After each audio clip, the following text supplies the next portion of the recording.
tudo bem com você? Que bênção poder contar com você em mais um dia do nosso devocional Minuto de Paz. Já estamos no nosso 5º dia refletindo sobre identidade.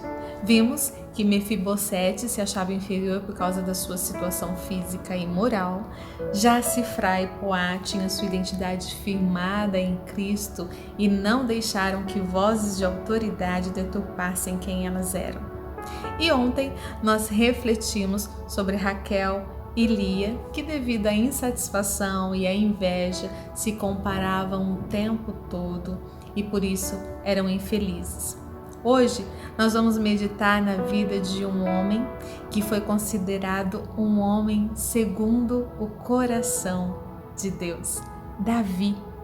A história de Davi começa a ser contada no Antigo Testamento a partir do capítulo 16 de 1 Samuel e segue em 2 Samuel, 1 Reis, 1 Crônicas.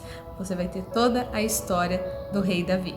A Bíblia nos conta que Davi era um pastor de ovelhas, de baixa estatura, ruivo e um jovem de aproximadamente 17 anos, quando Deus manda o profeta Samuel ungir o rei de Israel. Porém, quando Samuel vai até a casa do seu pai Jessé, ele é esquecido por sua própria família, que sequer chama ele para se apresentar para o profeta. Mas o profeta manda chamá-lo e ele vem. Seus irmãos eram bonitos, saudáveis, verdadeiros homens de guerra. Tanto que Samuel, quando chega e vê o seu irmão Eliabe, logo considera o escolhido. Mas Deus o repreende dizendo em 1 Samuel capítulo 16, versículo 7, diz assim: o Senhor não vê como o homem vê a aparência, mas o Senhor vê o coração. A Bíblia não fala, mas creio que os irmãos de Davi devem ter ficado com muita inveja quando ele foi ungido pelo profeta. Mais tarde, quando Davi vai até o acampamento do exército de Israel levar comida para os seus irmãos a pedido de seu pai, ele vê o gigante Golias e ele vê que ele está afrontando o exército e ao Senhor. Ele fica indignado e se propõe lutar contra o gigante. Mas o seu irmão Eliabe logo humilha ele diante de todos, inferiorizando Davi. Mas Davi não dá ouvidos não, pois ele sabia quem ele era, ele sabia da sua identidade em Cristo. Mas, para ele poder lutar, o rei Saul então quer que ele vista a sua armadura de ferro. Porém, Davi não consegue sequer andar com aquele monte de coisa em cima dele. Ele tira tudo aquilo, vai até o rio e pega 5 pedrinhas, coloca no seu alforje e prepara o seu estilingue, a funda. Ele então derrota o gigante Golias apenas com uma pedrinha atirada bem no meio da testa de Golias e depois ele o mata degolado com a sua espada.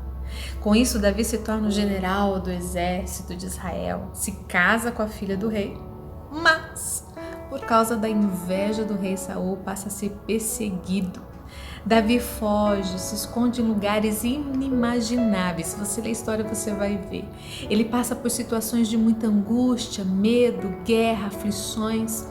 E somente depois de muitos anos, quando ele tinha 37 anos, ele chega ao trono de Israel.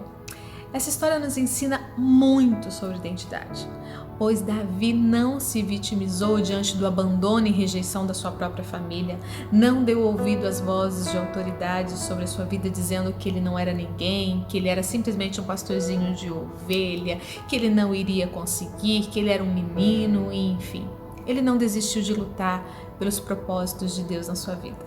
Ele não olhou as circunstâncias contrárias ao que ele tinha, ao que ele podia fazer. Mas ele olhou para aquele que o criou. Ele não precisou usar a armadura de ninguém, do rei de ninguém, para ser vitorioso. Ele lutou com aquilo que ele conhecia, com aquilo que ele tinha, com o dom que o Senhor o havia dado. Por isso, pare de se vitimizar dizendo que não se ama, o que não foi amado, o que foi rejeitado, o que foi resultado de um acaso. Pare de querer ser o que você não é ou de querer ser igual a outra pessoa. Lute as suas batalhas com aquilo que o Senhor te deu. Seja grato por quem você é e por como Deus te fez e deixe os propósitos dele se cumprirem em sua vida. Quem é você? Mefibosete? se Fray Poá, Raquel e Lia ou é Davi? Amanhã nós vamos continuar meditando nesse tema tão essencial para as nossas vidas. Deus abençoe você. Gostou? Curte, compartilhe, se inscreve no nosso canal. Deus abençoe e até amanhã.